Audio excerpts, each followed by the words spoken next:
So, you've been asked to turn your research poster into a presentation, but you're not sure where to start. Never fear, DesignLab is here to help.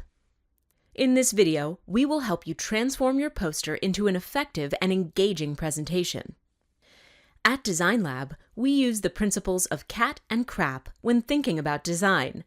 CAT deals with the conceptual, aesthetic, and technical aspects of your design, while CRAP focuses on 4 aesthetic tools: contrast, repetition, alignment, and proximity. To learn more about CAT and CRAP, check out DesignLab's website and our video on designing digital visual projects. The aesthetic principles of design apply to both your poster and your presentation. So, in this video, we're going to focus on how to conceptually and technically convert your poster into a presentation. Conceptually, what's the difference between a poster and a presentation? Posters should be able to stand alone, communicating your ideas effectively on their own. Presentations, on the other hand, have the advantage of being shared and explained by a speaker. You get to explain your argument yourself, while your slides support and clarify your ideas. The other big difference is that presentations are more dynamic than posters. That is, they can be more engaging and active. Instead of just droning over a static image, you can take your audience on a journey through your argument with an interesting series of slides and images. So, when transitioning from a poster to a presentation, think about what information you can present live better than you could with just text and images. Identify the main points of your presentation and consider what information needs to be shared in text and what could be better explained by images, charts, or graphs. The software you'll use to make your presentation may be different from what you would use to make your poster. Posters are usually made with Photoshop, Canva, or perhaps PowerPoint. To make a presentation, you'll likely use something like Google Slides, Keynote, or PowerPoint. All of these will let you incorporate different elements like text, audio, images, and video fairly easily. PowerPoint is the most common presentation software, and it is available for free through your UW-Madison Microsoft 360 subscription. Google Slides has the advantage of being freely available online and easy to access across platforms and devices, but it has more limited design choices. Keynote is only available for Macs and has fewer customization options than software like PowerPoint. Canva is usually used to create static images that you can then download and present. The software has lots of great design assets, including charts and an extensive icon library, but it isn't ideal for animations and other design options unless you're planning to present directly from Canva online. One way to start thinking about the transition between poster and presentation is to simply chop up your poster into smaller pieces and blow them up. For example, we've taken our DesignLab sample poster and cut out the introduction chunk, and then zoomed in. As you can see, if you zoom in on an image like this, it often becomes blurry and hard to read. So, you could chop your whole poster up into sections and then zoom in on them, but it's not ideal. Not only might the image quality degrade and make the text hard to read, but the shape of the cropped poster might not fit very well into the shape and size of a slide. Also, having this information on a single slide can be overwhelming.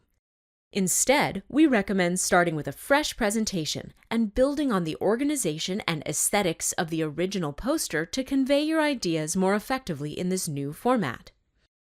Organizationally, think about each section of your poster as a potential slide or multiple slides. For example, the title of your poster can become the title slide of your presentation. Note how you can rearrange the title elements to better fit the size, shape, and style of the slide. Some sections may become multiple slides. For example, the large chunk in the middle of our pre-existing poster contains 4 distinct points that could be turned into 4 different sequential slides. One of the benefits of a presentation is that you get to guide the viewer through your argument, rather than having to rely on the design of the poster to do so. As you're making your presentation, think carefully about the order of your slides. Make sure that your main idea is clearly stated, then supported by subsequent supporting points and evidence, and ends with a clear conclusion. For example, here we've numbered a potential order in which you could break up this poster into slides. Aesthetically, you can use the same fonts, colors, and shapes in your presentation that you use to make your poster. Most fonts on your computer are automatically available in all programs, but if you made this poster on a different machine or online, you may have to download that font or just use a similar one that's already available in your presentation software. Additionally, you can gather the color palette you used in your poster, sample the color, or find its hex code if you'd like an exact match, or simply find similar colors in the presentation software if it's not that important to maintain continuity. Locate any other unifying visual elements from your poster that you'd like to use in your presentation. For example, a logo from the poster could be placed in the corner of each slide, or the borders you use to separate poster sections could standardize the look of the slide. In a presentation, you'll want to reduce the paragraphs of text on your poster to bullet points so as not to overwhelm your audience with written text. Have a title and perhaps a few key phrases, then make the rest of your argument verbally. In contrast, you may want to increase the number of images, charts, or graphs you use. Sometimes, you can just have an image on your slide and read your text out loud. You don't need to include a graphic on every single slide, but you may want more than the few images you included in your original poster in order to keep your audience engaged. As with images, you can cut out excess text and just focus on your chart. However, be careful to include important text like the X and Y axis descriptors, the title, and any legend information so your audience can still understand the chart. Generally, make sure to explain any images or charts you use. Walk your audience through what it means, where it's from, why you're using it, and any other relevant information. Just as the section headers on your poster should have matching sizes, colors, and styles, each slide title and text design should be unified. Follow a similar pattern. For example, of having a bold blue title, followed by a smaller, bold subheader, and then plain unbolded paragraph or bullet text on each slide.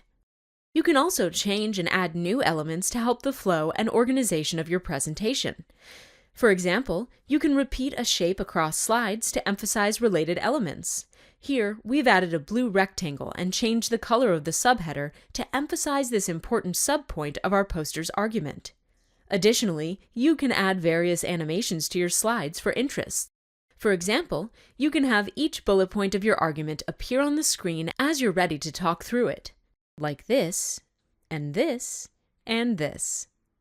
These are just some of the many ways that you can transform your poster into an effective, engaging, and informative presentation. And don't be afraid to experiment and break the mold if it will help you get your ideas across more effectively. Don't forget, DesignLab is here to help you with your project. Due to the pandemic, we have suspended all in-person appointments, but we are still offering appointments via video calls. You can make an appointment from the DesignLab website by clicking the pink Make an Appointment button. You can also start a chat with us using our new chat service, which is open anytime DesignLab is open. From anywhere on the DesignLab website, click Chat with DesignLab in the main menu. We look forward to working with you.